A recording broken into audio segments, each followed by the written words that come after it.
was reading some information on the upcoming SBA changes that go into effect on June 1st. As you know, the SBA guidelines have usually changed once a year, but with this administration, change comes more rapidly and more sporadically, and what's good one day is not necessarily going to work the next. So what is one thing that I found very interesting, and I'm actually very excited about it, is that effective June 1st, the maximum loan amount is going up to 10 million for manufacturing companies on a 7A loan. So your 7As typically have always had a $5 million max. Not always, but the past few years they've had a $5 million cap. And so what I was reading earlier this morning said for manufacturing only, that cap will be going up to 10 million. So I'm excited about that because I love selling manufacturing companies anyways. And let's see. Oh, okay. Elite Broker Hub. Got it. Cool. Okay. Well, he does show here that apparently he's got some deals he's doing, and mention my name if you want to. Well, don't tell him I'm doing it on my own. Keep that under your hat.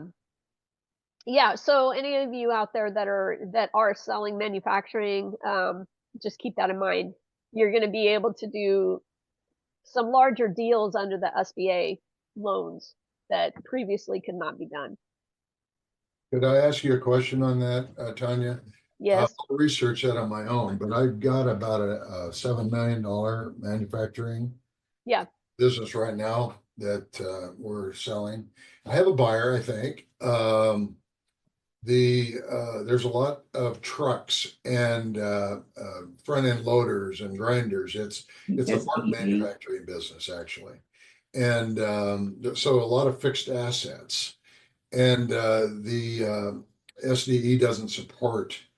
It does not support the payment, right? So we've run it by SBA, and there's just not enough revenue there. Not revenue, but profit there to support that. Yeah. Will they break out the real estate? Because we've got real estate and equipment. Yeah, I mean, so on a 7A, if they're going up to 10 million, I mean, I know that they would go up to 5 million, which could include the business and real estate if they had real estate, and then the 7A loan would go from 10 years out to 20 or 25 years, the whole thing, business and real estate. So I would imagine, I don't know the answer specifically. I haven't delved into the new documents. I don't even know but I would imagine that yes, you can do both. Under that 10 million cap, it could include a real estate piece, and then that would make your payments for the overall thing extend out. How much is a business worth versus how much is the real estate worth? 2 million for the real estate. So about 4 million for the business. Give or take. I mean, that's including all of the rolling stock, which you have to run the business, right? Yeah. And it's about 500 SDE. 500 SDE. Yeah. Dick, are you saying that the 504 the SBA is not going to move forward with an SB with a 7A because their profit margins are so small? Is that how I understood what's going on? It's the bottom line. I mean, if a strong buyer comes in, they've got a lot of cash, they're going to have to infuse that, and then there's going to be a note that has to be carried back by the seller. I mean, you can juggle it around, I think, maybe. But there's some limitations about the SBA when you get into the workings of it. They don't. Well, and yeah, and the cap before, up until June 1st, the cap is 5 million. So if you're trying to sell 7 million, which includes You know, and your maximum loan amount is 5 million, then buyer's got to come in with 2 million. Or you So, have to do, you know, you can do pari passu with Live Oak or one of the other banks, but the issue becomes the cash. If the cash flow is not going to cover the debt service, then the bank is not going to underwrite the loan. And the other thing to know, Dick, so if the seller can carry a note, there's 10% equity injection required minimum, which we know it's been that way for a while. However, the seller cannot carry a note, or if they carry a note that's considered any part of that equity injection, it has to be on full standby for the entire 10 years of the SBA loan. yeah. So most sellers are not going to want to do that. But if the buyer doesn't have 10% to put down, they probably shouldn't be buying the business anyways. Right. You know, Yeah. they need to put that entire 10% down. And then if the seller's carrying some other kind of note on top of that, then you don't have to worry about the standby provision. It only applies if sellers providing part of the equity. So I don't know. I guess bottom line is good news if you're selling manufacturing, because now you're going from a 5 million cap up to 10 million. At the end of the day, business cash flow is everything, and if the cash flow still got to cover the debt service on both the business and the real estate. Your 504 loans have a lower interest rate than a 7A does. However, I've talked to lenders, and it's much easier. Well, at least the lenders that I've talked to have said the easier to deal with than the 504s. And so if you can get the real estate and the business all within that one loan underneath that, whatever that cap, that max is, and do it on a 7A, it's going to be a much higher probability of success getting things done and getting to the closing table. So Can I do a follow-up question with Dick on this business?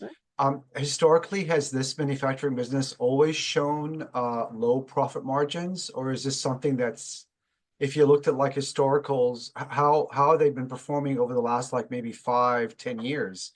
Is that the norm of their low profit margin?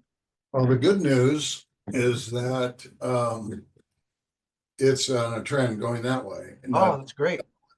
I just sold one going that way, and that's brutal, trying to sell that one. So yeah, the good news is this way. So I don't go back much further than 2-3 years, because it's almost pointless, I think. A lot of people, I talked to a guy that does HVAC companies. He sold 130 HVAC companies last year, plumbing and HVAC companies. That's all he does. Yep. And I mean, wow, that's more than anyone sells, right? That's crazy. 130 like sales in 1 year. That just 130 different HVAC companies. That's mind-boggling. I don't know how he has the bandwidth to do that. Well, he's like the HVAC guy, right? Yep. In the country. Yep. And it's interesting. I mean, he's a niche market guy. He knows his market.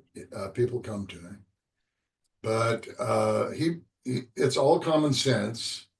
And you ask the right question: is the trend going up or is it going down? And how long have the employees been there? 6 months or over a year and a half? You know, because in the HVAC market, they're literally buying other companies for the employees. It's the skills, the skilled labor. We're seeing that actually play out, right? The skilled labor is in such demand. Yep. Yeah, I mean, the value of the business is important, but if they've got employees and they can utilize it and they can see that they can merge and do a roll up and lower the marketing expenses, let's say. Because I was just looking at one in Seattle. They showed a SDE of $83,000. And so I looked at it because it was one of his listings. I looked at it, 83,000, and that's hardly anything, right? So, but it turns out that the owner's not working in the business. They had 900,000 in marketing costs. They had 3 million in revenue. Wow. And so, and it sold. I mean, boom, it was gone. Yeah. Someone could see how they could turn that around. Yeah. So I've Great decided story. to be a niche player. I'm not going to sell a farm equipment. I'm not going to do that, but I am going to be a niche player, and my niche is really going to be location related, just here. I'm not going to be a national guy. I've decided just to sell businesses I can drive to pretty quick. Makes sense, right? Yeah. That's my niche. I want to face the buyer or the seller. If I can't face to face the seller in his business, I don't think that's a good listing for me personally. So that's my niche. His niche is the world and HVAC companies.